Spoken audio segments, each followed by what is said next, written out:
All right. This young lady has a swayback with Mhm. an anterior pelvic tilt. And I also see dum da dum a shoulder deviation, huh?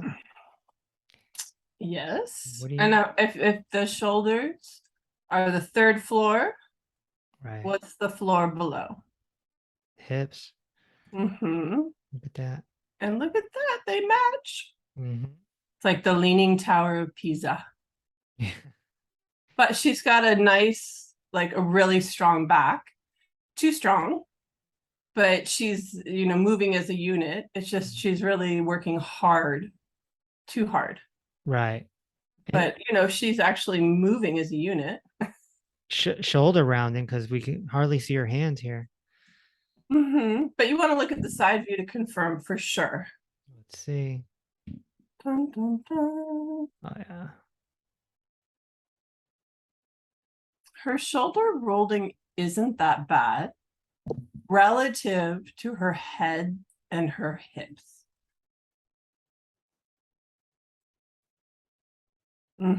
Yeah. Right. So the shoulder isn't up to her ears.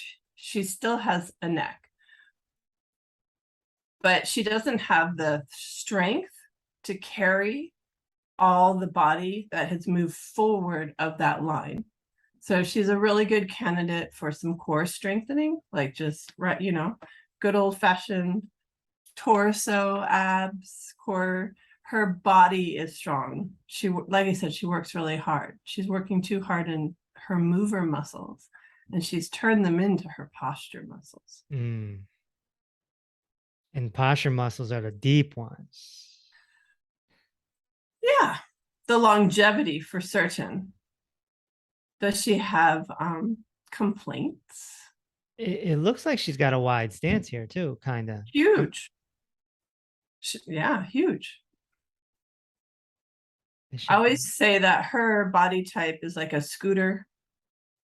Like she's got, one leg that seems to do more than the other. Is this the massage therapist or no? No. No. So this person, though, you can tell by their legs, they use their legs really different, right? So if a person's like, oh my gosh, what's really radiating here? There's a hip imbalance. It's translating through the legs and through the arms. The erectors are working triple time, and then her psoas is working triple time. And her core muscles, which should really just be elevating and holding her up, like her transverse abdominis, her rotaris, her multifidus, basically all the deep muscles in her torso, they're not lifting her off her legs. So she takes a very wide stance to create stability because there's an instability in her hips. And you can see it with the knees.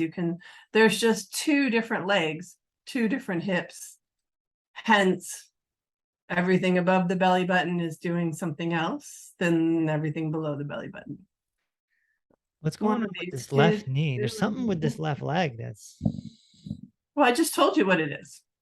but we'll look She at the has an knee. incredible hip imbalance. So, what is your hip comprised of? What is your hip? Let's go look, Dr. Reese. I'll show you. We're gonna go inside the body. We are, because I think this will illuminate the dysfunction versus what's going on with that knee. Okay. All right, so we're going to bring this back to the beginning. I want to push play. You can see it? Yes? Yeah. You're with me? All right.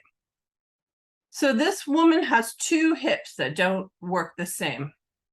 And what you're seeing here is simply someone lifting their knee.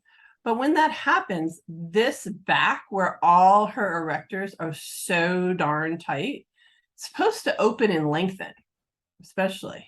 It's not happening for her. She's not getting a full experience here. So she's doing strange things in the rest of her body. Right. Right. So if you stand up, if anybody out there stands up and they do this, or there's a stretch mechanism in the back where when you bring your knee up to a certain height, your pelvis turns under. Yeah. That's how, like, if you're someone who's ever watched a high kick, there's a certain moment where That's normal range of motion, and everything else is beyond, is a coordination of other muscle groups in a chain reaction. With a back like hers, or many people who have an anterior tilt, they don't get this satisfaction. So they move their rib cage, they move their neck, they stick out a leg, they do something because they can't do that. So if your hip can't do that, well, of course you're going to do something odd with the other leg to make it happen. Right? And these are, if people want to know, this is deep inside you. Here's your ligaments. People talk about ligaments, joints. This is all happening. This is one hip right here. If people are not even aware, one side. I love it. Why should we know this? Because if they don't work in harmony, they work different, and then we have a hip imbalance. So there's so many things to think about. But right here, you see how the lumbar curve is gone? That's normal when your knees are this high. Normal. Like some people try to fight that. That's normal.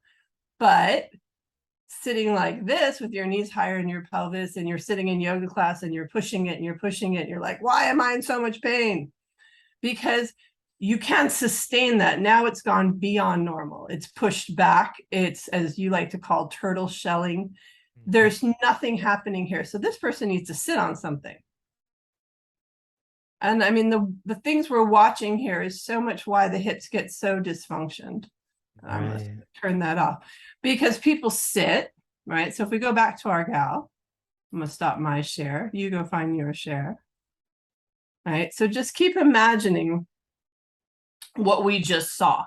And now look at the two hips and the two knees and imagine what we just saw. And you can see that instead of going through a full hip motion, she jig jogs in her hips. And that's what you're seeing. You're like, whoa, what's going on with lefty? She moves left so she can use her right leg.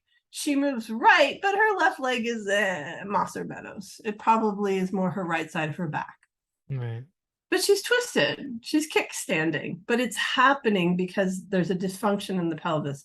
She, particularly this body type, anterior pelvis, is struggling with the posterior pelvis positioning.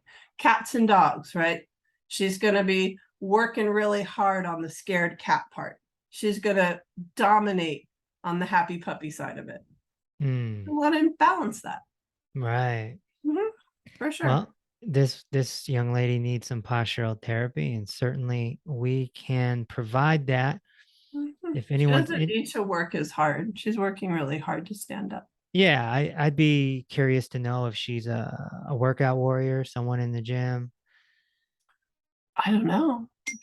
That anterior pelvic tilt tends to be people that are athletic or.